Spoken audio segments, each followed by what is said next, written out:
most beneficial. Respected audience, good morning and assalamu alaikum. Today, the topic of my speech is Teacher is a Nation Builder. Respected audience, teacher can be rightly called a nation builder.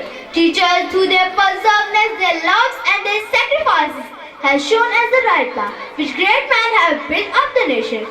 The role of teacher in building up a society cannot be ignored. Teachers are those who show us that right path that leads us to our final destination. Respectable audience, in past, teacher were considered the respectable. Your best teacher is your last mistake. Respectable audience, teachers are the students' ideals. The students follow the teacher in their etiquette, their manners, their custom and their styles of conversion. Respectable audience, the teacher has three loves: the love of learning, the love of learners, and the love of bringing personal loves together.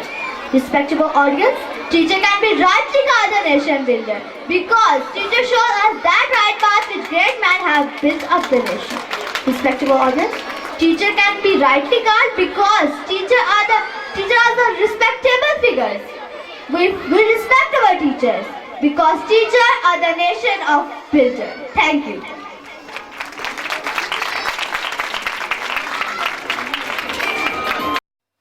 नाजरीन, channel को subscribe कर लें और bell icon पर click कर लें ताकि हमारी लेटेस्ट आने वाली वीडियोस आपको मिलती रहे।